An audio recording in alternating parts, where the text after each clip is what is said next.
श्रीनाथादिगुरुत्रयं गणपतिं पीठत्रयं भैरवं सिद्धौघं वटुकत्रयं पदयुगं दूतीक्रमं मण्डलं वीरं व्याश्चतुष्कषष्टिनवकं वीरावली पञ्चकं श्रीमन्मालिनीमन्त्रराजसहितं वन्दे गुरोर्मण्डलम्।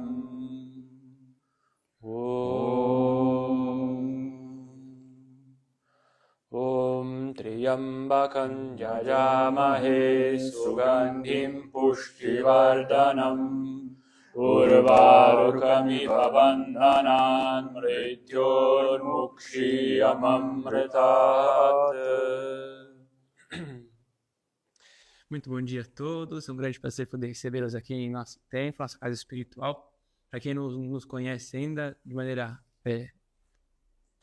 pessoal não, né? Presencial, nós somos a Vimarsha Foundation Brasil, o braço brasileiro da Vimarsha Foundation, uma fundação, uma instituição de ensino fundada pelo nosso Guruji, o Acharya Stanesh Bhartimarsana, que tem como principal objetivo fomentar o ensinamento dhármico em todo o planeta, né? Nosso processo está especialmente voltado para as práticas tântricas, mas é uma escola que envolve, né, um gurukula que envolve todas as camadas do conhecimento da tradição. Nosso professor é nepalês, atualmente radicado nos Estados Unidos, professor universitário também, né, trazendo esse processo da racionalidade do diálogo para o debate no âmbito acadêmico internacional. E o nosso trabalho aqui é trazer esse conhecimento para pessoas do Brasil como um todo, né? Um dos principais pontos do nosso trabalho, as linhas de tensão do nosso trabalho, é a tradução dos textos, dos cursos, a legendagem de todo esse processo, todo esse material que ele provém para nós de forma geral, para que os brasileiros tenham acesso, não necessitando depender do sânscrito ou da língua inglesa. Ambos são importantes nos dias de hoje, né, inclusive nesse contexto, mas a nossa ideia é facilitar a absorção desse conhecimento da maneira mais eficiente, mais simples possível, para que mais pessoas possam se conectar com essa energia de transformação, de expansão, de ressignificação que a tradição do Sanatana Dharma, que a tradição hindu representa para nós e para todo o universo de passagem, né? O nosso templo, ele tem reuniões mensais abertas ao público, como essa aqui, geralmente aos domingos, sempre nesse mesmo horário. A gente está sempre postando no Instagram, avisando, postando nos nossos grupos.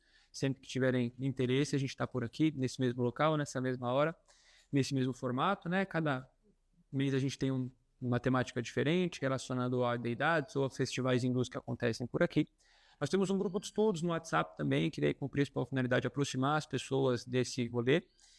Como, de maneira geral, a nossa tradição, o nosso sistema de ensino é tradicional, então nós temos um preceptor espiritual que inicia as pessoas, né, para que elas possam participar de maneira oficial, por assim dizer, assim como manda a tradição, como pede, né, a tradição hindu, um processo de sucessão discipular. E para que vocês possam ter acesso, assim como nós tivemos, como nós temos, o processo é bastante simples. Caso tenham interesse, procurem algum de nós aqui da organização, que a gente coloca vocês no grupo de estudos. Tem alguns cursos ali que são necessários, que o nosso Guruji pede para serem feitos antes do processo iniciático, mas tendo boas intenções e se dedicando, todos estão aptos a receber esse processo iniciático também. Nosso objetivo aqui, mais uma vez, é fomentar o trabalho do professor, é permitir que mais pessoas se conectem com essa energia. Então, nós agradecemos profundamente a presença de todos. A nossa dinâmica de hoje é bem simples, porém, né, bastante interessante. A gente começa com essa abertura, com a palestra do nosso querido Dayá, Danilo Costa Lima, que foi aquele que abriu as portas do nosso Guruji para o mundo, ele que canavejou, né, que lapidou esse formato internacional, internet, o nosso Guruji, que como todo bom tradicional hindu, né, como tradicionalista hindu, não queria fazer esse processo online, tinha suas ressalvas, né, mas com o tempo ele foi percebendo que é uma joia muito rara nesse processo de poder abrir desse jeito tão glorioso, tão eficiente. Depois dessa palestra a gente tem algumas pudias aqui para o Sr. Ganesha, para o Sr. Kartikeya, para o Sr. Shiva, especialmente no dia de hoje, celebrando a Mahashivaratri, e para a Senhora Durga. Depois disso servimos um maravilhoso almoço dhármico, lembrando que todo o nosso processo, inclusive as iniciações, os grupos de estudos, tudo é totalmente sem custo, mas como somos uma instituição religiosa, espiritual, educacional, sem fins lucrativos, qualquer tipo de doação é sempre muito bem-vinda. A gente tem algum lugar que eu vou caçar aqui daqui a pouco, um Pix QR Code, e aí quem tiver afim, quem sentir, a gente aceita de muito bom grato, mas é tudo 100% gratuito, nada compulsório. Beleza, gente?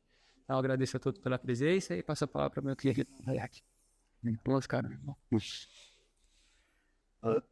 Vishwam darpana drishamana nagari turyam nijantargatam pashyan atmani mayaya bahirivodbhutam yatha nidraya yaha sakshat kurute prabodha samaye swatmanam evadvayam tasmai shri guru murtaye namaidam shri dakshina murtaye.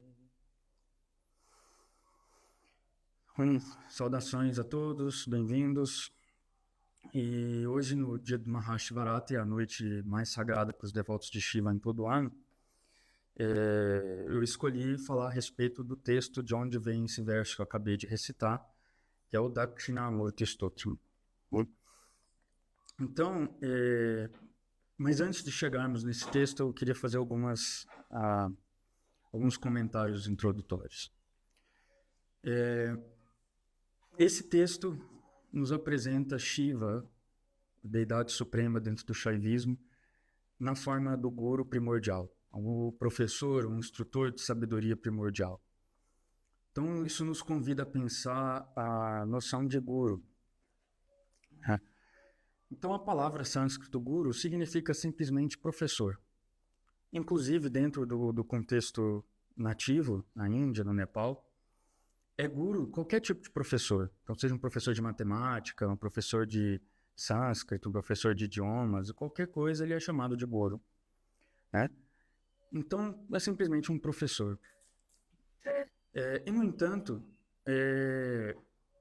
nós temos uma forma muito específica de trazer a noção de guru para o Ocidente, através de movimentos populares do século XX, etc., que nos levaram a uma condição cultural em que atualmente esse termo ele é basicamente pejorativo. Chamar alguém de o guru, do não sei o quê, a gente está falando que é uma espécie de mentor de uma seita, de uma forma viciada, um pouco saudável de pensar, e de um grupo de algum tipo que expressa algum tipo de fanatismo, né? Então, antes de poder discutirmos o que esse texto tem a dizer, eu pensei que valeria a pena a gente clarificar um pouco de onde vem essa confusão de mundos aqui, né? Então, vale a pena pensarmos o seguinte, que nós temos dois tipos de projeção problemática sobre esse termo, uma vinda do próprio Oriente, quando ele chega no Ocidente, outra vinda do Ocidente no seu olhar para com o Oriente. Do ponto de vista oriental, é o fato de que nós estamos falando de culturas que tradicionalmente são hierárquicas por natureza. Então, existe uma série de etiquetas de relacionamento que são hierárquicas na sua constituição, dentro dessa cultura. Então, é claro que nesse contexto, sim, existe uma etiqueta de um relacionamento hierárquico do discípulo para com um instrutor. E, novamente, qualquer que seja o tipo de instrutor, mesmo um professor de escola normal, existe uma certa reverência que os alunos têm que prestar ao professor como parte da etiqueta cultural, né? E, para nós, isso é algo que já não é mais culturalmente natural. Nenhum tipo de etiqueta hierárquica nos nossos relacionamentos é vista de forma saudável. E, no entanto, quando a gente traz um guru do Oriente para o Ocidente, projeta-se que temos que tratá-lo dessa forma hierárquica, o que imediatamente evoca um monte de projeções problemáticas da nossa parte. Enquanto que dentro do contexto cultural nativo, isso é algo bastante natural e pervasivo, né? Tanto é que, sim, é muito comum na Índia, no Nepal, um guru espiritual, né? Um professor espiritual, que pessoas que o respeitem, que o reverenciem, o saúde curvando-se e tocando seus pés por ele. Mas também é comum que um filho faça isso com a sua mãe ou seu pai, né? E outras formas de relacionamento que são tidos como hierárquicos dentro da sociedade. E não há muito mistério nisso, porque trata-se de uma cultura também que tem uma forte matriz ritual, que a gente poderia chamar de sacramental, então, e que é algo que também nos falta, né, culturalmente. Então, por exemplo, quem é católico, quem já esteve numa missa cristã, no momento em que o sacerdote no altar consagra a Eucaristia, sacramentalmente falando, naquele momento ele é o Cristo, né? Então existe uma certa sacralidade por trás daquele gesto e do agente daquele gesto naquele momento. Ele não é uma pessoa qualquer no momento em que ele consagra a Eucaristia, né? Para ele estar lá naquele momento, ele precisa ter sido consagrado sacerdote pela sucessão apostólica e tudo isso aí, né? Então, de forma similar, ninguém é mãe ou pai por si só. É mãe ou pai num processo relacional para com um filho. E nessa relação que se estabelece entre uma mãe e um filho, na relação em si, aquela mulher que fora dessa relação é só uma mulher, naquela relação ela presentifica qualidades maternas e atividades maternas, de tal modo que sacramentalmente ela não é só a mulher XYZ, ela é a mãe. Então, as qualidades, os atributos maternos que ela presentifica e transmite naquele relacionamento fazem dela merecedora dessa reverência, porque, de certo modo, ela presentifica qualidades e atributos da Mãe Divina. Da mesma forma, o guru não é guru por si só, como indivíduo. Ele é guru no relacionamento que se estabelece entre ele e alguém para quem ele transmite um conhecimento. E nesse ato de transmitir um conhecimento, ele presentifica atributos que são do Guru Supremo. Então, isso é o que faz merecedor dessa reverência, desse respeito, né? Então, por isso a gente precisa perguntar o que é a noção de Guru, né, fundamentalmente. E além disso, é claro, além dessa projeção que o ocidental faz ao oriental, quando o oriental traz a sua cultura para cá, existe a projeção da nossa cultura sobre eles, porque quando se diz que o guru esse ato sacramental de transmitir conhecimento, ele é uma espécie de manifestação da divindade ali, nós projetamos a nossa concepção do que significa ser uma manifestação da divindade, porque na nossa cultura religiosa, a divindade só se manifesta em termos de excepcionalidade histórica. Nós temos uma história humana longa e, excepcionalmente, a divindade intervém em momentos chaves dessa história na forma do seu diálogo direto com um determinado profeta, na forma da sua manifestação com o Deus Filho, um Cristo. Então, quer dizer, se vem um guru do Oriente aqui, ele de alguma forma é divino, a gente projeta que ele seja um tipo de excepcionalidade histórica, algo sobrenatural, que vai ter vai trazer uma revolução na história humana, ou alguma coisa desse tipo, né? E todas essas são projeções da nossa cultura religiosa que são completamente estranhas para a cultura nativa, onde você não tem essa noção de história como uma entidade, e como se a história fosse uma espécie de caminhada progressiva da humanidade, né? Então, essa noção de história está ausente, né? Então, a presença divina, a presentificação do divino no mundo é algo relativamente natural e pervasivo também. Você tem múltiplas formas em que o divino constantemente se faz presente na Terra, e essa presentificação nunca significa uma espécie de intervenção histórica propriamente dita, e sim uma presentificação circunstancial de atributos eternos e perenes, né? Isso nos evoca, por exemplo, a noção de avataras, a noção das encarnações divinas, que é, novamente, uma doutrina hindu. Mas que, novamente, no modo como ela foi entendida no Ocidente, nós temos essa projeção da noção cristã da vinda do Messias como um evento histórico central de toda a criação, né? Então, né, a humanidade cai no início, o Messias vem para restaurar a humanidade dessa queda e nos dirigir ao fim, né, ao Apocalipse e na sua segunda vinda. Então, você tem uma centralidade desse evento, em todo o tempo e o espaço, temos centrados nesse evento, que se torna um evento cósmico, porém particular, ali naquele tempo, naquele espaço restrito, né? No contexto hindu, novamente, sim, nós temos a noção de avatar, de deidades que se manifestam diretamente no plano humano, na forma humana ou em outras formas. Mas, novamente, isso é algo relativamente pervasivo. Não é algo dotado de uma excepcionalidade histórica ou revolucionária nesse sentido. Não só nós temos, nesse sentido, múltiplos avatares, como não há só avatares de uma única divindade. Você tem todo um panteão de divindades que podem ter suas respectivas avatares. Você tem avatares completas, você tem avatares parciais, que são manifestações só de um atributo ou outro daquela divindade. Então, se trata de algo bastante mais plural e que, inclusive, está fundamentado na cultura do culto no templo hindu, em que a estátua de uma divindade é também um avatar. Porque a estátua em si é só um objeto inerte, assim como o nosso corpo, desprovido da nossa alma, quando ele se torna um cadáver, é só um objeto inerte. Mas se a gente infunde vida prana dessa divindade numa estátua, a estátua passa a ser o veículo que porta a presença daquela divindade, portanto, metaforicamente, ao seu corpo. Então, o templo hindu é sempre uma casa da divindade, é onde ela reside numa forma física. E os sacerdotes são aqueles que estão se dedicando ao processo de continuamente invocar, consagrar e manter essa presença viva nesse espaço, para que as pessoas possam vir visitá-la. Então, o templo não é tanto uma eclésia, um lugar para agregar a comunidade, sim, é uma casa da divindade na qual a gente pode visitar no dia a dia, né?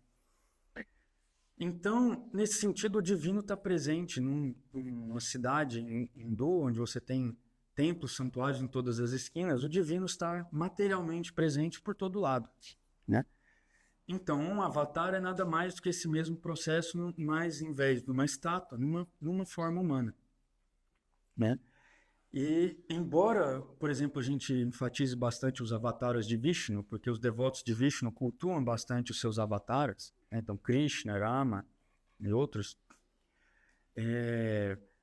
o fato é que, na nossa interpretação da doutrina Vaishnava dos avatares, a gente assumiu que esses avatares são como se fosse a manifestação do Logos cristão nos profetas e no Cristo, como se fossem os avatares fossem aqueles que vêm revelar religiões ou ensinamentos, né? Sendo que, na verdade, a maioria massacrante dos avatares de Vishnu nunca ensinaram nada, né? Eles vêm com a função de preservar o Dharma, né? Os atributos da justiça, da coesão socio-religiosa da sociedade e, eventualmente, um ou outro ensinou alguma coisa. E, além de preservar o Dharma, esses avatares de Vishnu manifestam os atributos, as virtudes, aquelas qualidades de Vishnu e, assim, tornam essa divindade disponível à devoção dos seus devotos. Mas não existe a noção de que os avatares estão, cada um deles, vindo revelar uma nova religião, trazer uma nova revelação histórica que supra-sume as anteriores ou coisas do tipo, né? Então, tudo isso para dizer que onde entra essa noção de guru, de avatar, de manifestação do divino em forma humana, dentro do contexto de uma cultura Shaiva, de uma cultura dos devotos de Shiva. Raramente a gente ouve falar dos avatares de Shiva, das encarnações de Shiva. Existem vários seres que foram considerados avatares de Shiva ao longo da história. Todos eles são gurus. Todos eles são sábios, são yogis, são mestres que transmitiram algum saber. Isso mostra algo da natureza dessa divindade, Shiva, né, como guru primordial. Mas o fato é que os Shaivas não estão centrados no culto desses avatares de Shiva, tal qual os Vaishnavas estão com seus avatares, né? Porque para os Shaivas, fundamentalmente, é no próprio Guru e na própria linhagem de Gurus que Shiva se manifesta humanamente no mundo. Então, por essa razão, entende-se na cultura Shaiva que no momento em que o Guru te inicia, ou te instrui, te transmite o conhecimento tradicional que advém das escrituras Shaivas, etc., naquele instante, ele é Shiva. Por quê? Só Shiva é o verdadeiro instrutor. Então, tratar o Guru como uma manifestação do divino, no momento em que ele exerce sua função de Guru, não é exaltar o Guru e transformá-lo numa deidade suprema. É, de certa forma, apagá-lo diante da presença que o possui naquele instante, por assim dizer, de Shiva. É dizer que, em última instância, só Shiva é o Guru. Só Shiva é o verdadeiro instrutor, né? Mas ele, de fato, exerce essa função de instrução de múltiplas formas, né? Então, é dito nas escrituras Shaivas que nós temos 3 tipos diferentes de poluições que atam a nossa consciência à vida samsárica. Aquele que ainda está dotado dessas 3 poluições, ele é incapaz de ter um contato direto de Shiva. Shiva só pode se revelar, se manifestar e exercer a sua função de transmissão de sabedoria em terceira pessoa, na forma de um terceiro. Não é nem na forma de eu, nem na forma de tu, diretamente na relação com Shiva, mas na forma de um terceiro, que vem como o veículo dessa relação com Shiva. E esse é o Guru, né? E a linhagem de Gurus, que são Gurus porque eles foram... Um Guru é Guru porque ele foi treinado pelo Guru anterior, foi treinado pelo anterior e assim sucessivamente. E também porque cada um desses Gurus, eles encarnaram ao longo de suas vidas todas as disciplinas práticas e de sabedoria prescritas pelas escrituras reveladas por Shiva, etc. Então é isso que os torna um Guru, é porque eles encarnam esse sistema de ensinamento, né? Então, o Shiva se manifesta em terceira pessoa na forma da linhagem de Gurus. Removida uma dessas poluições, sobra só as outras 2. Shiva é dito que ele pode se manifestar e exercer essa função de transmissão numa relação direta, porque ele agora se manifesta em segunda pessoa, como um tu. Quando ele se manifesta em segunda pessoa, pode ser em visões, em sonhos, assim por diante. Também é compreendido que nessa condição ele pode também trazer certas revelações. Que, no entanto, para que sejam aceitas para outras pessoas, para você, ela é válida na sua relação com Shiva. Para que a sua revelação seja aceita por outras pessoas, demanda-se que essa revelação seja aprovada ou vista como válida pela comunidade dos outros gurus que também têm a sua relação especial com Shiva, por assim dizer. Então, ninguém estabelece uma revelação como algo completamente novo ou que não seja reconhecido como tal pelos seus pares, né? Então a gente se torna um graduado em direito, em engenharia, em medicina, porque a gente passa por esse crivo de ser avaliado pelos especialistas daquela área, que ao final nos dizem realmente você está apto a ser um médico, um engenheiro, um advogado. Da mesma forma, mesmo que a gente receba uma revelação direta de Shiva, à medida em que essa revelação é reconhecida, é que ela passa a ter uma validade pública. Então, isso é importante enfatizar. E, por fim, se apenas uma dessas poluições restam em nós, Shiva pode se manifestar e desempenhar a sua função de Guru em primeira pessoa. Ele se manifesta não na forma de um ele ou ela, nem na forma de um tu, mas na forma do eu. Ele se revela na forma do próprio si mesmo. E assim manifesta a sabedoria, a revelação que nos liberta. Então, em última instância, a forma absoluta do Guru é aquela em que ele se manifesta em primeira pessoa. Então, é aquele que revela o Atma na forma do próprio Atma. E esse é o tema do Dakshinamurti Stotra. É um texto que é um louvor a Dakshinamurti como Guru primordial, mas todos os versos, são 10 versos, todos os versos, na verdade, são um ensinamento a respeito do Atma. Porque é dessa forma que Dakshinamurti se revela. E uma outra questão relevante de pensarmos é essa concepção da divindade como Guru. Porque você tem determinadas formas de teologia que vão descrever a divindade, principalmente em termos da sua função como a causa ou princípio do qual advém o mundo e a criação. Né? Então, ele é a causa da criação, da sustentação, da dissolução do mundo, por exemplo. É dito, né, nas escrituras hindus. E é claro, essa concepção de Deus que nos é mais comum no Ocidente também. Mas você também tem, por exemplo, no Yoga Sutras, um texto de meditação muito importante na tradição hindu, quando ele fala sobre Ishvara, né, sobre Deus, ele tem alguns argumentos para provar a existência de Deus. Ele não está preocupado com argumentos cosmológicos, de que esse Ishvara tem um papel cosmológico na criação do mundo.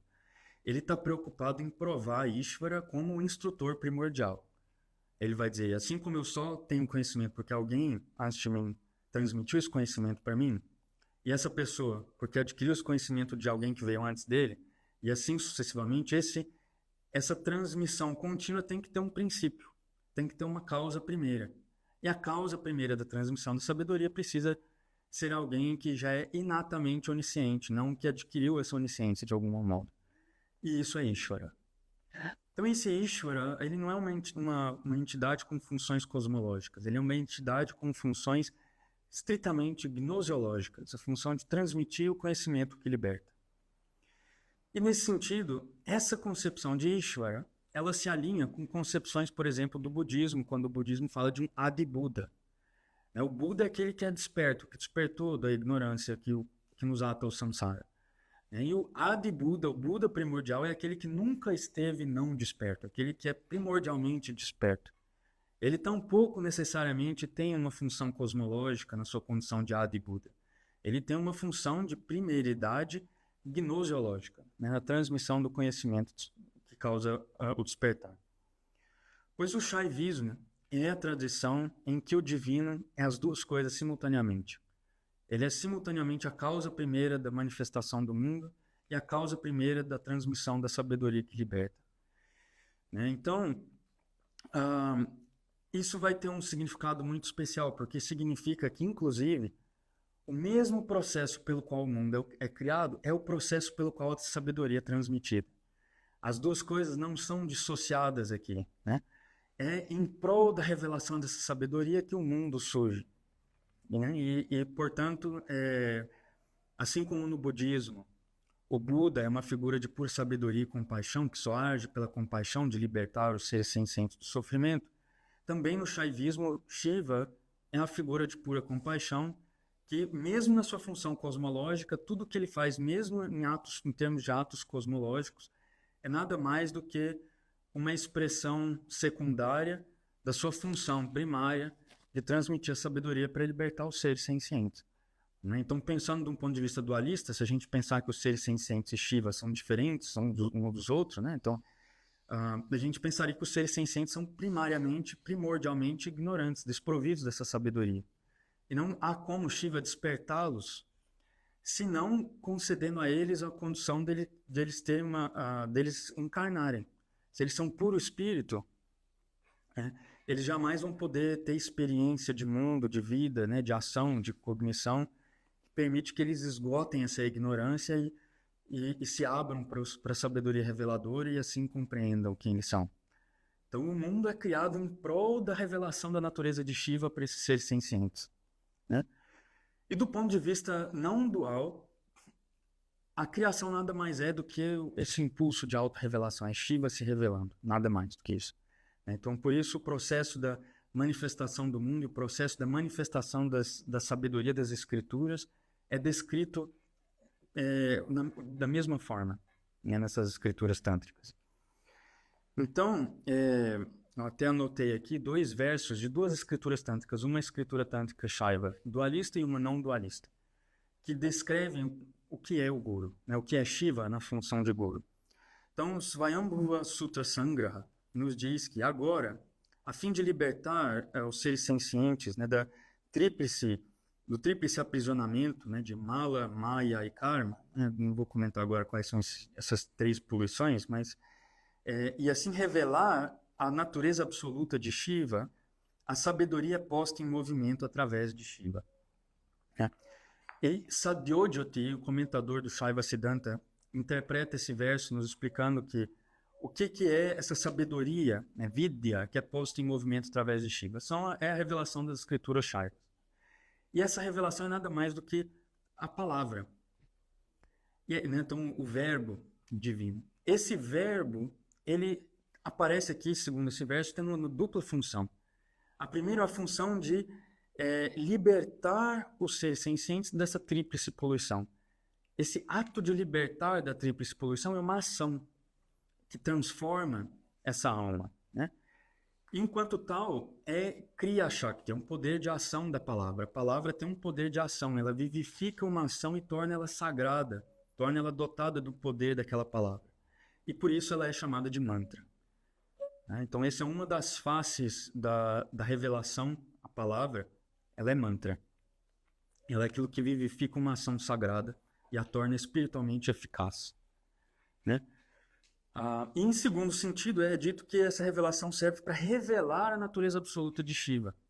E aqui um outro aspecto da palavra, que é o seu sentido, o que ela significa. Quando a gente diz uma coisa, o ato de dizer em si é uma ação, mas eu estou comunicando alguma coisa através dessa ação também. O que eu comuniquei é o sentido, é o significado. Então a palavra é também Jnana Shakti, poder de conhecimento. E esse poder de conhecimento é o que vem e revela uma verdade fundamental. E isso é a libertação em si, né? Então, a libertação pode ser descrita nessas duas formas. Negativa é uma ação de purificar aquilo que ata a alma, e positiva aquilo que desvela alguma coisa que em si mesma é valiosa, né? E, então, nesse sentido, esse processo de revelação da sua própria natureza de Shiva se dá através da palavra. E a potência espiritual da palavra, nessas duas formas de mantra e realização e sabedoria, é a deusa, é a Shakti, né? Mas, além disso, nós temos também um Tantra Shaiva não dual, o Swachanda Tantra, que nos diz o seguinte, que pondo-se na posição de guru e discípulo, é o próprio Shiva, o divino Sadashiva, que revela o Tantra através das palavras de ensinamentos anteriores e subsequentes, de acordo com a diferença em suas fundações. E aqui, os mestres do Trika Kaula, né, a Abhinavagupta, Kshemaraja e outros, vão interpretar esse verso mostrando que, na verdade, mesmo esse processo do relacionamento entre o guru e o discípulo, em que o guru é Shiva, a sabedoria que ele revela é a Shakti, e o discípulo que é iluminado pela sua sabedoria é o ente senciente individual, né? Então, Shiva, Shakti e Anu. Então, essa tríade, na verdade, é uma coisa só. É uma forma dinâmica de você expressar como que o Uno se revela a si mesmo, está consciente de si mesmo, reflete sobre si mesmo. No momento em que o Uno reflete sobre si mesmo, a gente pode descrever essa autoconsciência que o Absoluto tem de si mesmo na forma dessa tríade, né? Então, nesse sentido, o diálogo em que Shiva revela os tantras a Parvati, a sua consorte nos tantras, nada mais é do que uma forma imagética de descrever aquilo que é o Uno, o Absoluto, como a fusão de duas polaridades, como Prakasha, a luminosidade da consciência, e Vimarsha, a reflexividade pela qual a consciência apresenta-se para si mesmo e assim se faz consciente de si mesmo, né? Então, nesse sentido também, a escritura Shaiva, a escritura tântrica que vem até as nossas mãos, ela é nada mais do que uma manifestação secundária, terciária, quartenária desse diálogo intrínseco fundamental da consciência, que é a própria natureza daquele que lê a escritura. A nossa verdadeira natureza é essa consciência com essa fusão dessas polaridades e, portanto, é esse diálogo de Shiva e Parvati. Então, à medida em que a escritura revela esse diálogo eterno e interno daquele que o lê, é que ela cumpre a sua função, né? É quando ela retorna da sua forma externalizada em terceira pessoa, como isso, né, para uma segunda pessoa e depois para uma primeira pessoa. Se revela como a própria fundação da nossa consciência de si. Então, isso é o processo da revelação. Isso é o que o Guru significa no Shaivismo.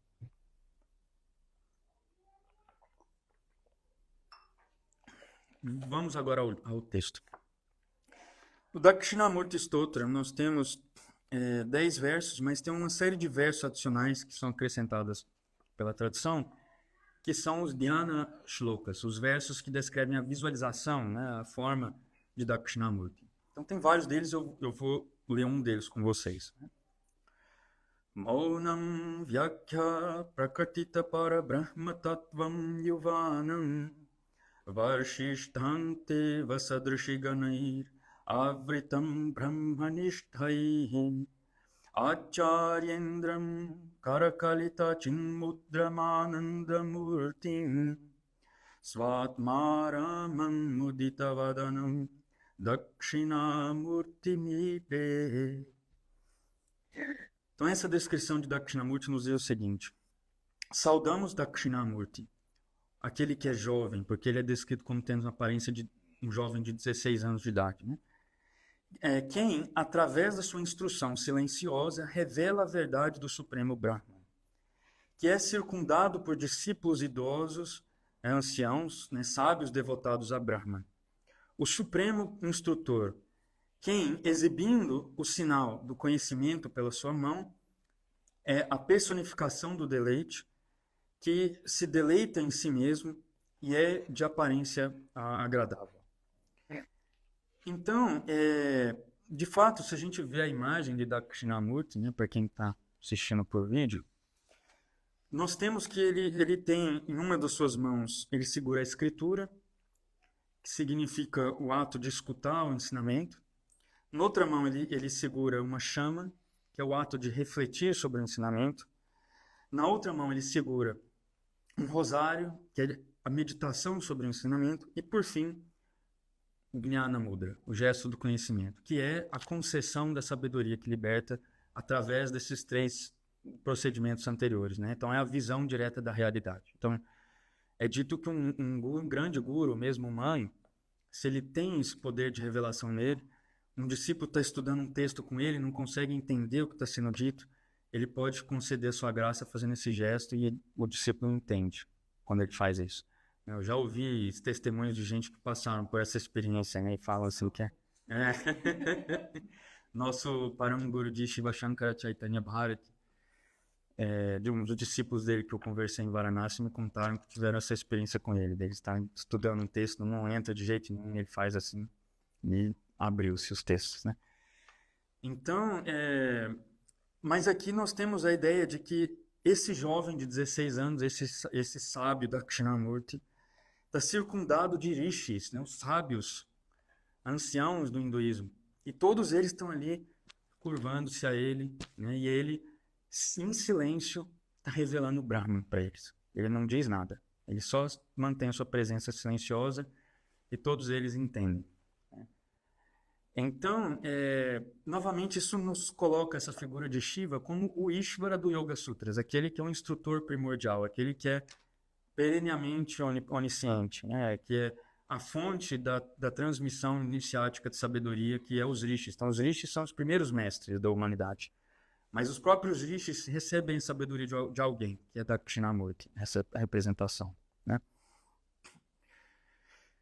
E, como eu comentei, o hino tem 10 versos, nós não temos tempo suficiente para discutir todos os versos a fundo, inclusive eu tenho em casa 2 volumes desse tamanho de comentários a esses 10 versos, então para vocês entenderem quão profundo eles podem ser. Isso porque esse é um texto que é atribuído a Shankaracharya, o mestre do Advaita Vedanta, mas é um texto que está preenchido de termos advindos do Shivaísmo da Kashmira, que mostra que, na verdade, é um texto que funde essas 2 traduções no sul da Índia, em algum momento, quando a tradução Kashmiri chega no sul da Índia, né, essa fusão acontece lá em algum momento, né? Então, é um texto que revela toda a essência dessas 2 traduções de sabedoria. Então, por isso é um texto de uma profundidade ímpar, né?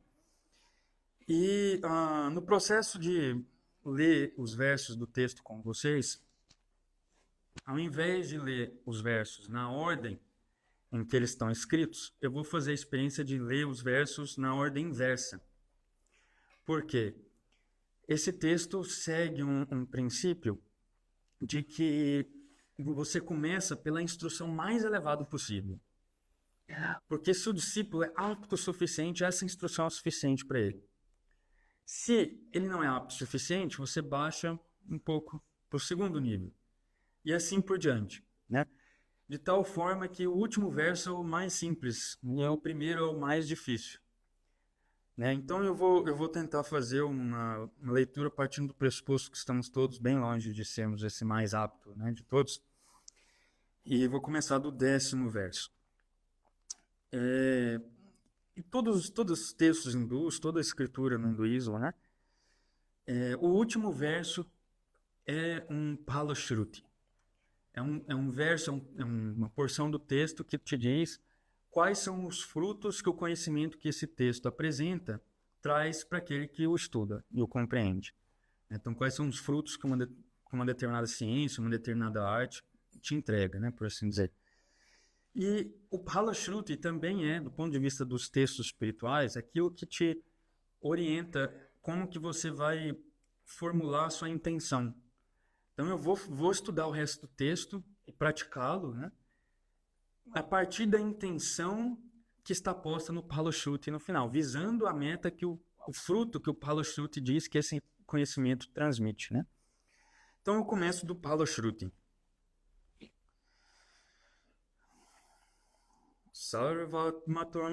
Sarvatmatvamiti sput... Não, esse verso é o mais difícil de todos, em termos de pronúncia. Sarvatmatvamiti spurtikritamidam yasmadamushimimstave tenasya... Não, na verdade eu estou errando porque eu estou com a métrica errada, peraí. Sarvatmatvamiti spurtikritamidam yasmadamushmim stave tenasya shravanatadhartha mananad dhyanatcha sankirtanat sarvatmatvamaha vibhuti sahitam syadishvaratvam svataha siddhyetat punarashtadha parinatam chaishvaryamavyahatam.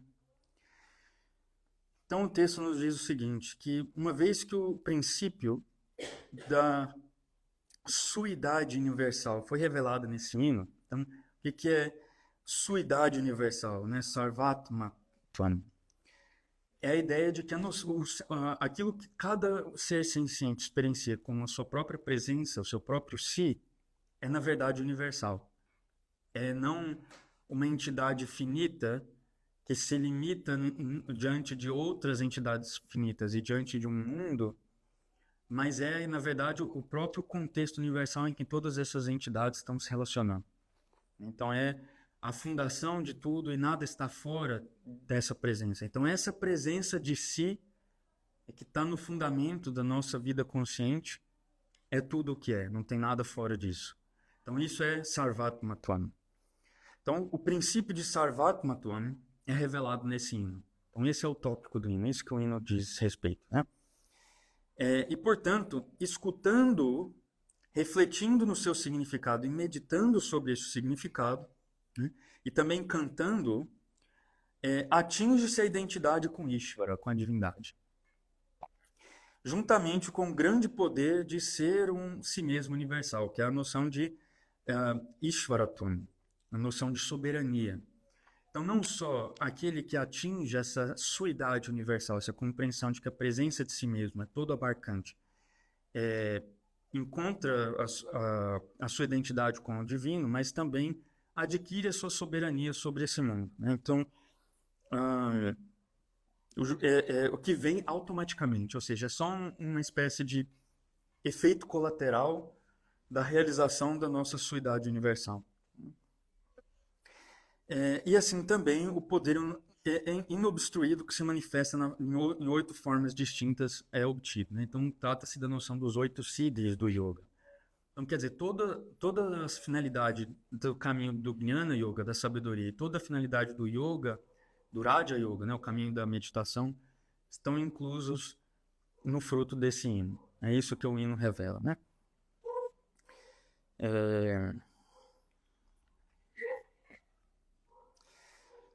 Voltamos então para o verso 9. Bhurambhamsya nalo nilom baramahar nato himamshu pumam ityabhati charat charat makamidam yasyaiva murtyashtakam nanyati kinchana vidyate vimrishatam yasmat parasmat vibho tasmai Shri Guru Murtaye Namaidam Shri Dakshina Murtaye. Então, saudações a Dakshina, Shri Dakshinamurti, que é o Guru, cuja forma óctupla é verdadeiramente esse mundo de todo que contém tudo que é senciente e insenciente, compreendendo a terra, a água, o fogo, o vento, o espaço, o sol, a lua e o ser senciente. E além de quem o maior e onipresente, nada mais existe, de acordo com aqueles que têm o discernimento. Então aqui há uma descrição da forma óctupla, né? Ashtamurti, de Shiva, ou Murti Ashtaka, que é uma estrutura da teologia Shaiva muito antiga, que vem desde os Vedas. Como que isso aqui é interpretado nesse comentário do Sureshwaracharya, né? Manasolasa? E aqui nós temos, de todos os ensinamentos desse texto, o ensinamento mais concreto de todos, em que você toma a forma visível, manifesta de Shiva como suporte da sua meditação. E como que você vai entender essa forma óctupla, que é feita dos 5 elementos, terra, água, fogo, vento, espaço, lua, sol e o ser senciente, né? Essa forma óctupla. Como que você deve entender isso? Na forma do seu próprio corpo. Então significa você meditar em si mesmo, como sendo a forma óctupla de Shiva que tudo abrange, fora da qual nada existe, ele diz, né?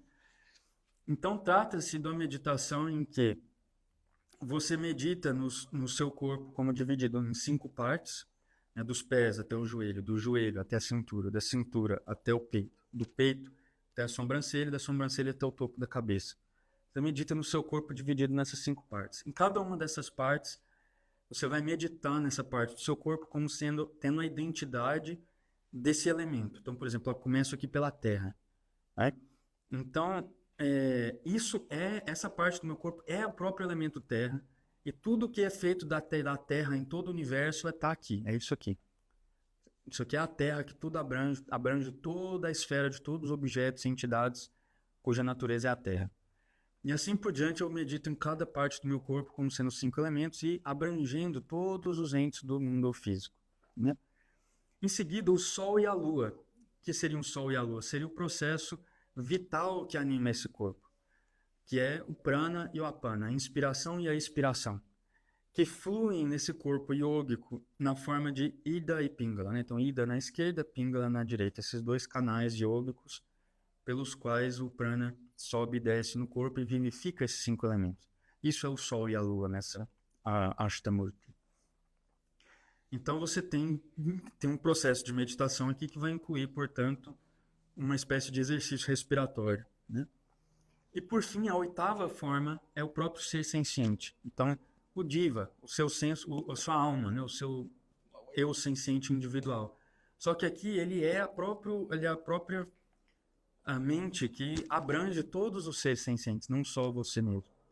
Então, todos esses processos precisam ser tornados abrangentes, como se todo o universo físico está contido nos 5 elementos do meu corpo, como se todos os processos vitais que trazem vida, vitalidade a todo o universo estão contidos no meu movimento, da minha própria respiração, e como se toda a senciência, em todos os seres sencientes que populam esse universo, está contida aqui no meu próprio senso de si.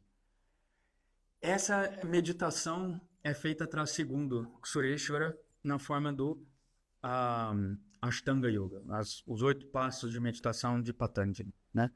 Yama e Niyama, as restrições e observâncias da vida meditativa. Asana, a postura.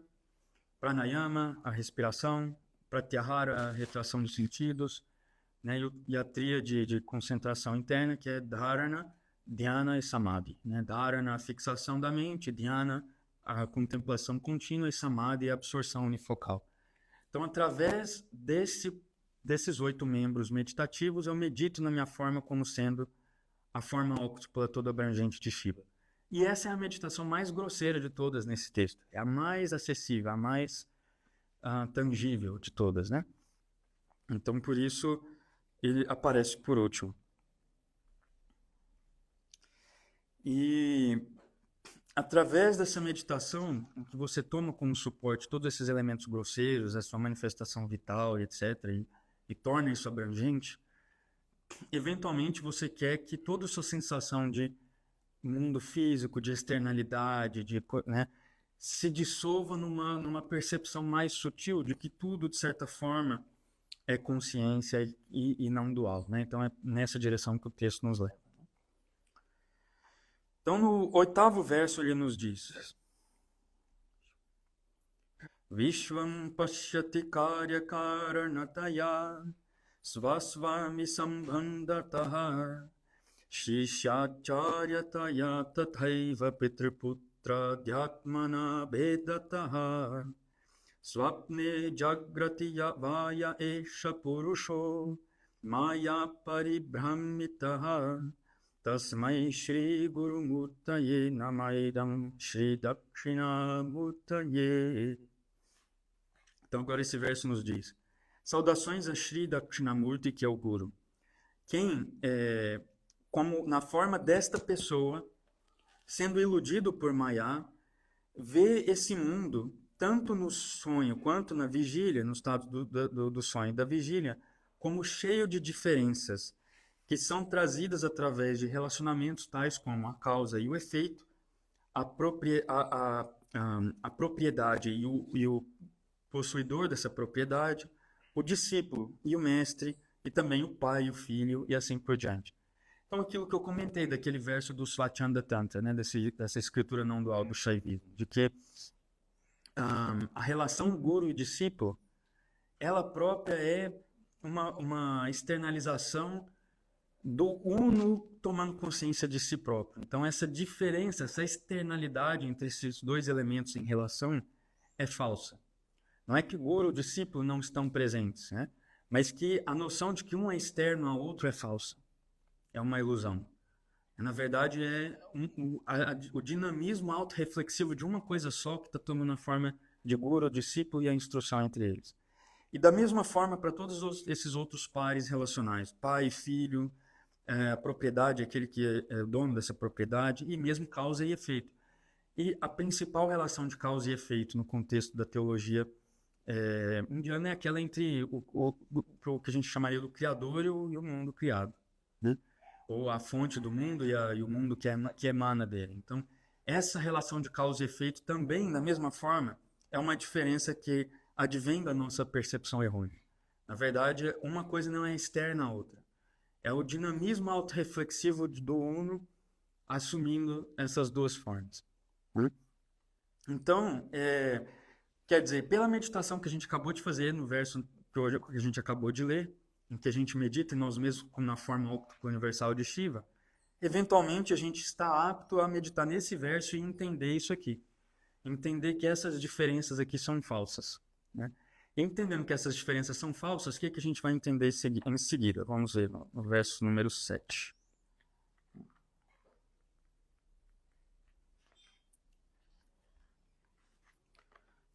Balyadishvapi jagradadishu tatha sarvasvavasthasvapi vyavrittasvanuvartamana mahiti amtaspurantam sada svatmanam prakati karoti bhajatam yo mudraya bhadraya tasmai shri guru murtaye namaidam shri dakshina murtaye. Então, esse verso nos diz: saudações a Shri Dakshinamurti, que é o Guru. Quem, pelo mudra, o gesto auspicioso, Gnana Mudra novamente, está revelando aos seus devotos o seu próprio si mesmo. Então, o que ele revela é a si mesmo, né? Revela a si mesmo, que é persistentemente presente como o eu, que sempre brilha internamente em todos os variados e mutuamente os estados variados e mutuamente exclusivos, como a infância, etc., e também a vigília e etc. Então, o que ele está dizendo aqui é que, através da percepção de que essas dualidades são falsas, a gente está apto a meditar nisso aqui agora. Essa meditação nos diz o seguinte, que o Guru, Sri Dakshinamurti, quando ele revela a sabedoria, ele está revelando a si mesmo. E esse si mesmo que ele revela é revelado como? Na forma da própria experiência que temos de eu. Essa experiência que temos de eu, geralmente a gente toma como sinal algo que eu possuo, eu sou dono dessa experiência de eu, né? E que, portanto, é completamente separada da experiência de eu das outras pessoas e assim por diante, e é separada disso que não é eu, que é puro isso, né? Que é o insenciente, o externo a mim, né? E aqui ele está dizendo que isso que persiste em todos os nossos estados experienciais é o próprio Siddhi Dakshinamurti. Isso que persiste na forma da noção de eu, em todas as nossas experiências, é o próprio Siddhi Vim. E aí ele dá 2 exemplos desses estados variados e mutuamente exclusivos. A infância, etc., e a vigília, etc. O que é a infância, etc.? É você dizer que, ao longo do tempo, nós temos... por exemplo, eu fui criança um dia, hoje eu sou um homem de 34 anos de idade, e daqui a algumas décadas eu vou ser um idoso de 70 anos, e assim por diante. Então, eu tenho múltiplas experiências temporalmente dispostas ao longo desse contínuo. O que permite que eu, lá aos 70 anos de idade, lembre de uma experiência que eu tive quando criança e lembre daquela experiência como ter sido uma experiência que eu tive, embora eu já não sou mais aquela criança. Eu já não tenho mais a mente de criança, não tenho mais o corpo de criança, não tenho mais... Até as células do meu corpo já não são as mesmas, né? Nada objetivamente é o mesmo entre a criança e o idoso. Tudo mudou, né? Mas ainda assim ele é capaz de lembrar-se da experiência daquela criança como sendo sua própria. Então eu, que como criança, vi o papagaio cantar no jardim dos meus pais, esse mesmo eu, agora como idoso, me lembro daquela experiência e conto isso aqui para vocês e meus netinhos. Então, o mesmo eu que teve aquela experiência na forma de criança, né, e tudo mais, agora esse mesmo eu relembra dessa experiência tendo um corpo e mente completamente diferente. O que isso vai dizer? Que isso que brilha na forma de eu não é intrinsecamente determinado pelo corpo, pela mente, pelas variações desses estados corporais e mentais. Pode não ser a mesma mente, pode não ser o mesmo corpo até, mas o mesmo eu permeia todos esses estados, todas essas formas, e assim é capaz de unificá-las em si mesmo, né? Então, isso mostra que esse eu brilha de forma persistente, né, como substrato de todas as experiências que temos ao longo do tempo. E o segundo exemplo que ele dá é a vigília e etc. Ou seja, vigília, sonho, sono profundo, os estados de mente que a gente passa, né? E esse vigília, sonho, sono profundo é a nossa experiência de acordar e dormir no dia a dia, mas pode ser também uma forma de categorizar estados alterados de consciência também. Então, se você tem estados de reveria, que você começa a ter visões, ou você tem estados de torpor, você, de repente, passou uma criança ao lado, você nem viu a criança, você é uma espécie de estado de sono profundo, você não viu o que estava na sua frente, né? Sua mente estava em dissolução.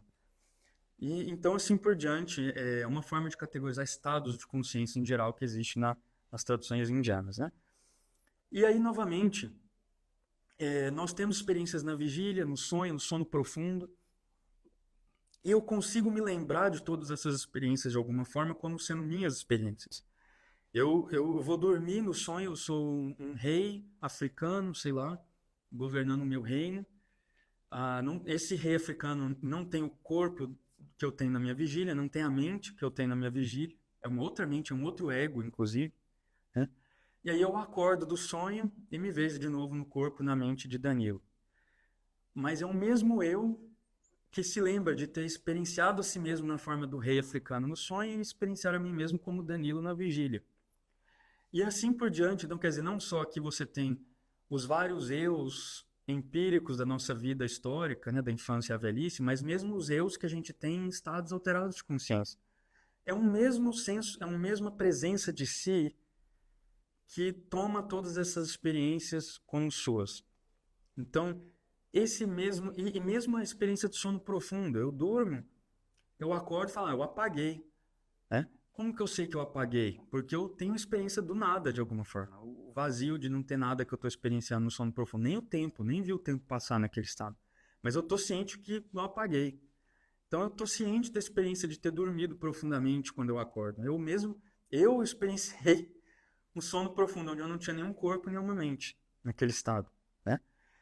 Então, nesse sentido, da mesma forma que na nossa vida, diacronicamente, nós experienciamos várias etapas da vida e todas elas se reúnem no mesmo senso de si, em estados de consciência diferentes, nós experienciamos várias coisas que se reúnem no mesmo senso de si.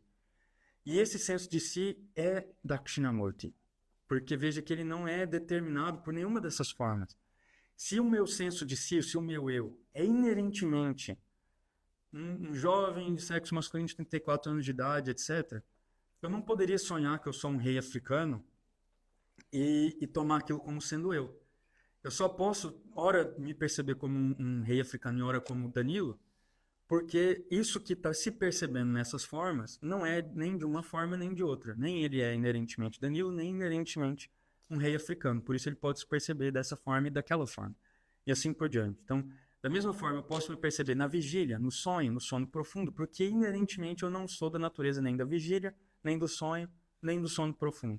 Eu posso me perceber como criança, adulto e velho, porque eu não sou inerentemente nem criança, nem adulto, nem velho.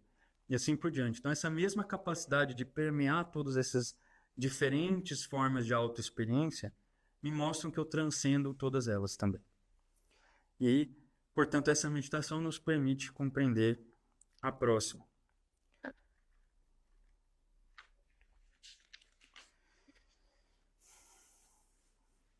Rahu grasta divakarendu sadrisho maya samachhadanat sanmatra karanopasamharanato yobhut sushupta pumam pragasvapsamiti prabodha samaye yah pratyabhignayate tasmai Shri Guru Murtaye Namaidam Shri Dakshina Murtaye.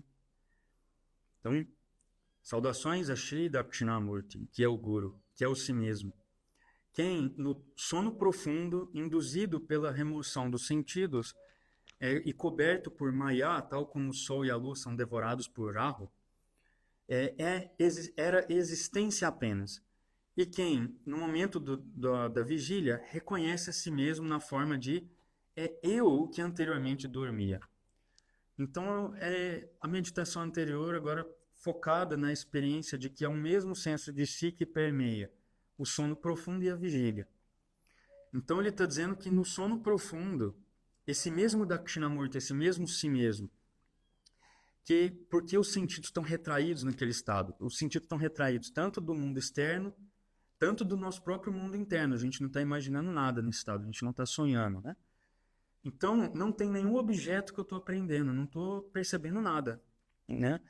Mas eu estou percebendo o nada também, de certo modo. Então, assim, vale a gente pensar em termos de analogia com a experiência visual, né? Então, quando eu estou de olhos abertos, ou tenho luz, né, iluminando os meus olhos, eu vejo várias cores e objetos no meu ambiente. Quando eu fecho os meus olhos, eu vejo escuridão. Mas é uma experiência visual você ver a escuridão dos olhos fechados. Uma pessoa cega, que não tem experiência visual alguma, nem experiencia essa escuridão. Porque essa escuridão é uma experiência visual. Então, da mesma forma, o que ele está te dizendo aqui é que o sono profundo não é uma ausência de experiência, é a experiência da ausência. É também, assim como o escuro dos olhos fechados é uma experiência visual, o escuro do sono profundo é uma experiência consciente, é uma modalidade da experiência consciente. Mas nessa modalidade de experiência, quem eu sou lá, nesse estado?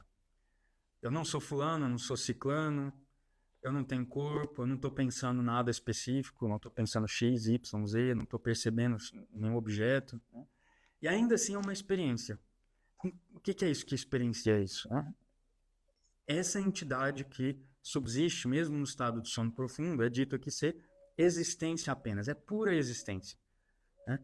Então, na vigília, a gente tem a noção de que tem vários objetos existentes. Então, o copo é existência, e além de ser existência, ele é também copo, ele é prateado, ele é do formato X ou Y, ele é dotado do atributo de segurar água, né? Então, todos os objetos são existência, e além de ser existência, tem um monte de outros atributos adicionais que tornam ele um objeto específico, né? Então, a almofada, além de ser existência, é também suave ou vermelha, né? Tem a função de permitir que alguém sente sobre ela, enfim. Tem massa, tem peso, tem dimensões. Então, tem série de atributos adicionais ao simples fato de existir. O que ele está dizendo é que no estado de sono profundo, só o atributo de existir está presente. Nenhum outro atributo adicional acontece. E essa é a forma raiz de todas as coisas. Todas as coisas existem antes como existência e depois desdobra a manifestação dos atributos diversos que gera a multiplicidade de objetos da nossa vigília, né? Então, esse estado de sono profundo é o estado da dissolução do universo. Então, essa assimilação que é feita, né? Então, Sri Dakshinamurti, que é o guru e é o si mesmo, né, no estado do sono profundo, induzido pela remoção do sentido, ou seja, os sentidos não estão mostrando nenhum objeto, nem interno, nem externo, né? Coberto por Maya. Por que coberto por Maya? Porque no estado do sono profundo, embora a gente seja pura consciência, pura existência, a gente trata isso como se fosse uma ausência da nossa presença. A gente tem a experiência da nossa própria ausência, o que seria uma espécie de absurdo, assim. E isso é Maya, isso é a ignorância que cobre o reconhecimento da nossa verdadeira natureza como pura consciência e pura existência. Esse mesmo estado de sono profundo, quando você o vivencia sem essa cobertura, é o Samadhi, é o Nirvikalpa Samadhi, o Samadhi da absorção na pura consciência divina, né? Que é em que não há nada mais senão a luz da consciência ali, né? Mas veja que, por exemplo, quando a gente fala não há nada mais que a luz, né, é uma metáfora com a luz física. E mesmo a luz física, ela só é visível quando há um outro objeto que é opaco em relação a ela. Permite que crie uma limitação para a difusão da luz. Aí a luz ilumina aquilo e a luz em si mesma se torna visível. Se você está num estado em que só há luz, não há nenhum objeto opaco que bloqueia essa luz, a luz é transparente, ela não é visível, você não vê ela como luz, né? Então o sono profundo é pura consciência, mas como não tem objetos de percepção que, como um objeto opaco, limitam a luz, ela não é vista como luz. E esse fato de que a luz na hora da consciência não é reconhecida como luz, isso é Maya, isso é ignorância raiz, do estado do sono profundo. E aí ele compara isso com Rahu, que é uma figura da astrologia védica, né, que é o eclipse. Então, o eclipse, quando o eclipse oculta o Sol, a Lua, né, ele é como se estivesse devorado pelo eclipse. Então, da mesma forma, aquilo que é pura luz aparece como se devorado, como se inexistente por essa ignorância, essa incapacidade de reconhecer a luz, né? E esse mesmo si mesmo, que no estado de sono profundo é pura existência, quando ele desperta na vigília, reconhece a si mesmo como foi eu que anteriormente estava adormecido. Então, essa experiência de eu estava dormindo, que é uma experiência tão banal, aqui revela que o si mesmo é pura consciência. Viu?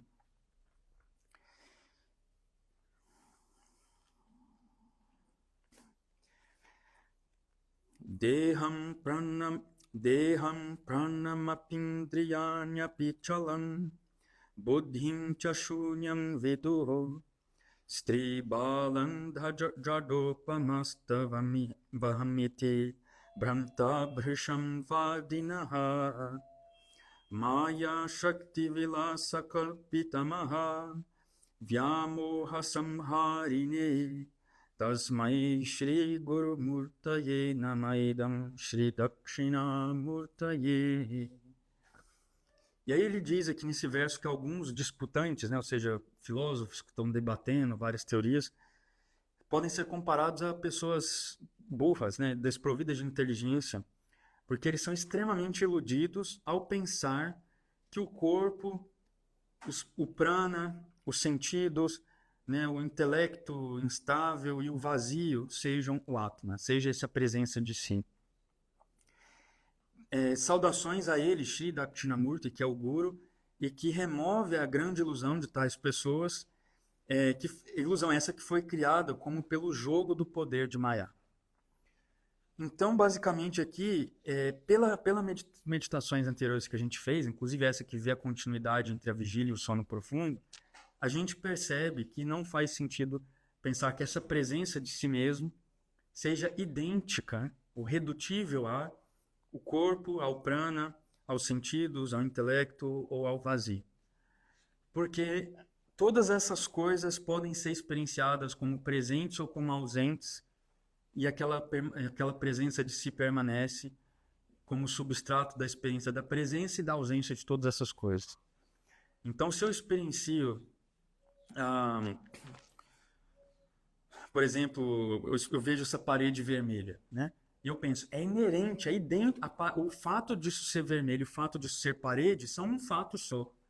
Ser parede inerentemente é ser vermelho. Não existe ser parede e não ser vermelho, ou ser vermelho e não ser parede. Essas duas coisas são idênticas, né?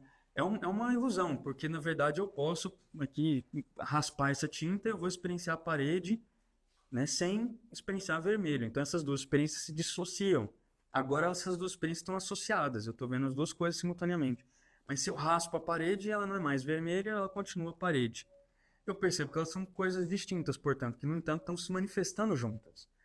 Então, da mesma forma, a consciência, a presença de si, manifesta-se junto ao corpo, ao prana, aos sentidos, ao intelecto e ao vazio. Mas é possível experienciar a presença de si mesmo quando você raspa essas outras coisas fora. E, portanto, quando você é capaz de perceber isso, você percebe que, portanto, essas coisas não são idênticas. Então, a presença de si não é redutiva a nenhum desses elementos, né? E, por outro lado, todos esses elementos só podem surgir na experiência tomando essa presença de si como base, né? Então, da mesma forma que a tinta vermelha não subsiste senão um substrato da parede. Então, você percebe que todas essas formas de nós mesmos que a gente toma, elas só se manifestam na forma do si mesmo, mas o si mesmo é independente delas, né? Então, aqui a gente começa a descobrir o si mesmo. Então, esse é o nosso quinto verso. Agora vamos para o quarto. Nana chidragato dharastitamaha dipa prabha bhasvaran jnanam yasya tu chakshuradikarana dvara bahi spandate janamiti tvameva pantam manubhatyet atsamastam jagata Tasmai Shri Guru Murtaye Namaidam Shri Dakshinamurtaye. Então, saudações a ele, Shri Dakshinamurti, que é o Guru, cuja consciência está fluindo para fora através dos sentidos, como os olhos e assim por diante, assim como uma luz poderosa mantida dentro de um pote cheio de buracos, né, flui através desses buracos, seguindo a qual o resplandecente todo esse mundo brilha e pensa, eu conheço. Então, aqui é uma forma de você reconhecer esse si mesmo que a gente reconheceu como sendo independente de todos esses veículos da sua manifestação, como os sentidos, a mente, o corpo, assim por diante, né? Agora eu quero perceber esse si mesmo sentado no centro dessa roda, dessas energias da mente e do corpo. Então, aqui ele nos diz que assim como você pode pegar um pote cheio de buracos, você põe uma lâmpada ali dentro, e essa luz flui através dos buracos, iluminando os objetos que estão externos ao pote, da mesma forma, essa presença de si mesmo, que é o Atma, dentro do pote, que é o corpo, com os buracos que são os sentidos e a mente, flui ao mundo exterior e revela o mundo exterior na forma de eu conheço, eu percebo. Então, o que ele está dizendo é que quando eu percebo qualquer coisa, ordinariamente, a gente só observa o que a gente está percebendo. Eu estou vendo parede, teto, cadeiras, pessoas, né? Então, estou percebendo esses objetos, né? Assim, como coisas externas. O que ele nos diz é que tudo isso, na verdade, está sendo revelado da forma verdadeira, da aparição de tudo que eu percebo eu percebo isso, eu estou vendo isso, eu estou vendo aquilo, eu estou aprendendo isso ou aquilo. Isso quer dizer, todas essas percepções, na verdade, são percepções do eu. É a percepção do eu na forma, estou conhecendo aquilo, o X ou Y. Então, se eu percebo um teto, né? Na verdade, a minha percepção é de mim mesmo percebendo um teto. Não tem nenhum momento em que a nossa percepção simplesmente exclui o eu e está sozinha com um teto independente do eu. Assim, o eu desapareceu, eu só estou vendo o teto como puro objeto. Não existe o puro objeto. Sempre, na verdade, eu estou percebendo a mim mesmo apenas. Só que eu estou percebendo a mim mesmo na forma do substrato de todas essas percepções que eu chamo de mundo. Então, tudo isso está aparecendo só em mim e na forma de mim mesmo. Né? Então, isso nos leva agora ao momento em que o si mesmo vai começar a se revelar como sendo também o todo. Porque todas as coisas estão sendo reveladas, estão aparecendo na minha experiência, ao longo de todas as minhas experiências na vida, não como coisas que estão externas a mim mesmo, mas como formas de mim mesmo. Então, esse é o nosso quarto verso. Estamos quase chegando na culminação, que na verdade é o início.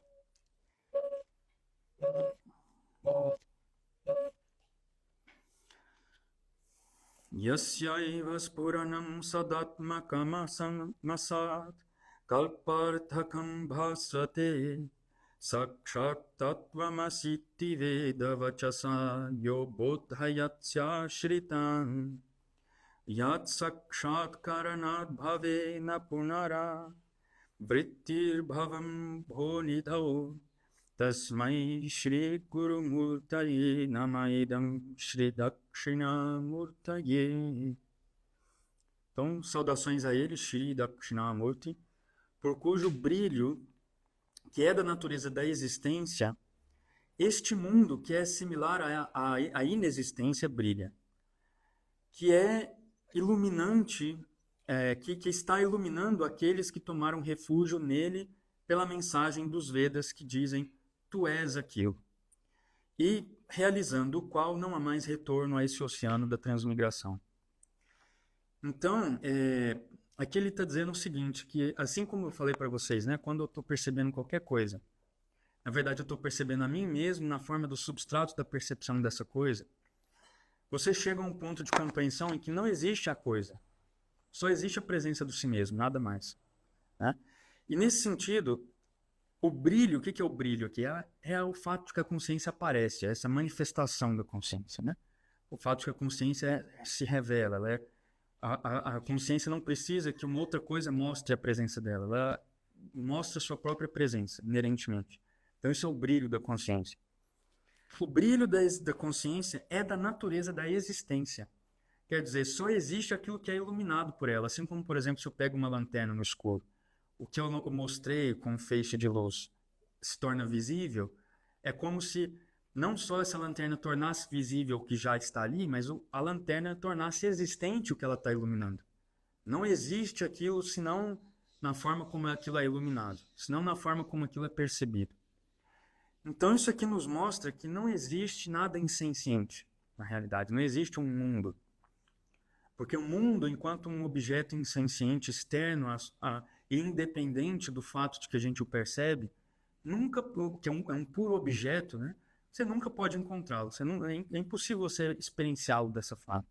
Você só experiencia qualquer tipo de mundo. Você pode entrar num foguete, viajar milhares e milhares de anos-luz. Você nunca vai escapar à percepção de que quer que você encontrar na forma do eu estou percebendo isso. Você está percebendo qualquer coisa como uma forma de perceber a si mesmo como substrato da percepção dessa coisa. Então, nunca um objeto puro, completamente alheio à consciência, é visto em qualquer lugar. Sempre o que aparece é a consciência, só a consciência que aparece para si mesma. Eu não estou vendo coisas, eu estou vendo a própria consciência assumindo a forma de coisas. Nunca eu estou vendo só coisa diretamente, puramente. É só a consciência que eu vejo. Então, nesse sentido, aqui ele vai além, para dizer que, de fato, é impossível você mostrar qualquer coisa que exista como puro objeto. Qualquer coisa que você experiencia só existe na forma da experiência daquela coisa.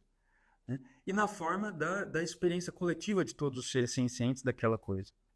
E é isso, e é o fato de que essa experiência coletiva que gera um senso de objetividade, de que se eu coloco esse copo aqui, eu olhei para lá, a hora que eu olhar de novo, o copo ainda está lá, porque o copo é possível de ser experienciado por múltiplos seres sencientes, né? Mas quando eu entendo que é esse mesmo si que existe em todos os seres sencientes, eu entendo que é esse si que é o fundamento de toda essa objetividade, né? Então esse é um ponto de... você vê que vai ficando cada vez mais sutil e mais difícil de apreensão, porque cada vez mais nessa progressão que a gente tem feito, existe uma demanda de reverter as nossas intuições fundamentais, o modo como a gente naturalmente percebe as coisas, né? A gente precisa refletir até a base de como é a natureza da existência. E aí, quando a gente faz isso, surgem dúvidas. Ah, mas como assim, né? Mas eu não estou experienciando de outra forma aqui, como se fosse um negócio por objeto. E aí você vai ter que expandir essa reflexão a toda a sua experiência, até que chega um ponto que não tem nada na sua experiência que vai contradizer isso aqui. E você vai perceber que realmente é isso, né? Então, por isso é um processo de escuta, reflexão, meditação, que enfim leva à visão dessa realidade, né? Os 4 gestos de Dakshinamurti, né? Agora vamos ao verso número 2.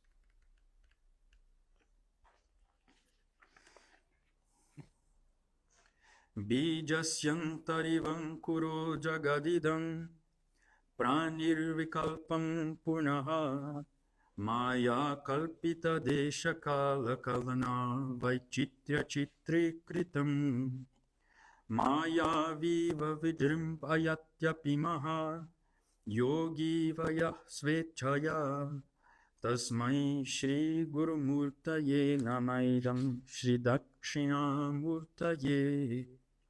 Com saudações a ele, Shri Dakshinamurti, que é o Guru, quem, através da sua própria livre volição, tal como um mago ou um grande yogi, manifesta esse mundo que era antes da criação indiferenciado, tal como um germe, né, estava dentro da semente, como é que chama? O broto estava dentro da semente, e se torna variado posteriormente, devido à sua associação com o espaço e o tempo que são manifestados por Maya.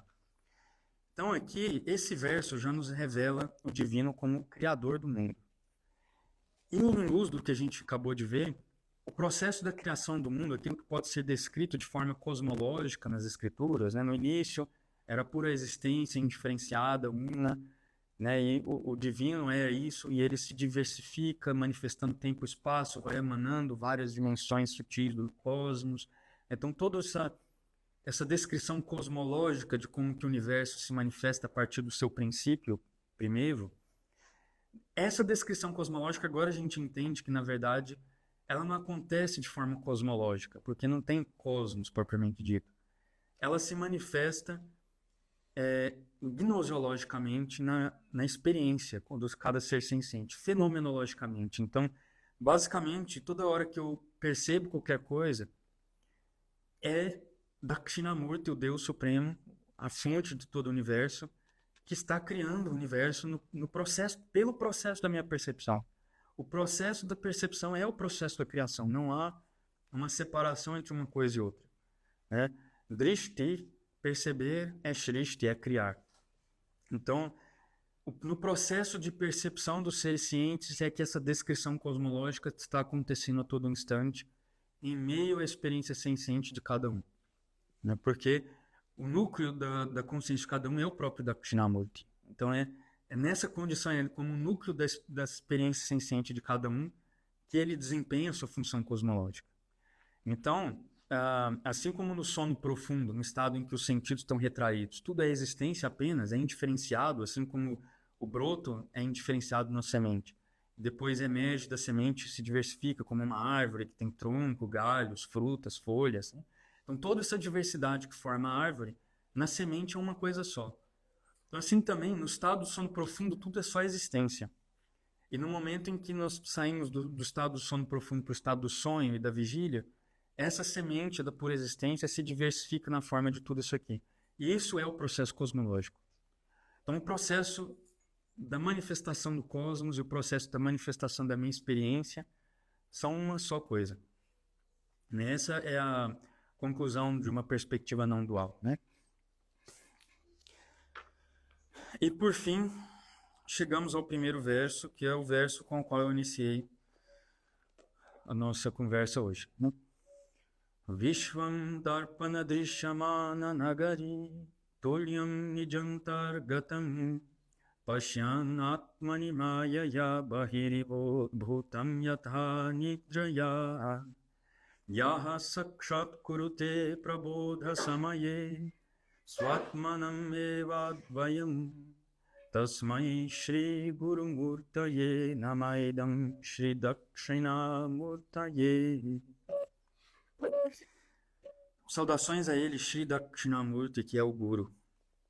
Quem, no momento do despertar espiritual, verdadeiramente se deu conta, realizou o seu próprio si. O uno sem um segundo. Tendo compreendido que o mundo está dentro de si mesmo, tal como um sonho, mas projetado por Maya como se estivesse externo, tal como uma cidade refletida num espelho. Então, o que ele está dizendo aqui, novamente, mesmo esse verso dá para a gente ler de trás para frente. Que normalmente a gente, portanto, experiencia o mundo como estando externo à mente, né, às consciências, né? E aqui ele dá o exemplo da cidade refletida no espelho, que é um exemplo que vem de Utpaladeva, da Caxemira, né? Em que você tem, por exemplo, uma cidade inteira, você sobe a montanha que está do lado da cidade, e ali em cima você olha assim no espelho e você vê a cidade inteira refletida nesse espelho. Então está tudo contido no espelho, por assim dizer. Só que no exemplo empírico, a cidade está lá fora, né? O espelho só reflete o que está lá fora. E aí adapta-se essa metáfora para dizer que a consciência e a relação da consciência e o mundo é a mesma, de que a consciência é o espelho e o mundo inteiro é a cidade refletida no espelho. Só que nesse caso não tem a cidade fora do espelho. A cidade é só o fato dela aparecer no espelho. Não tem o espelho não reflete, ele também cria, né?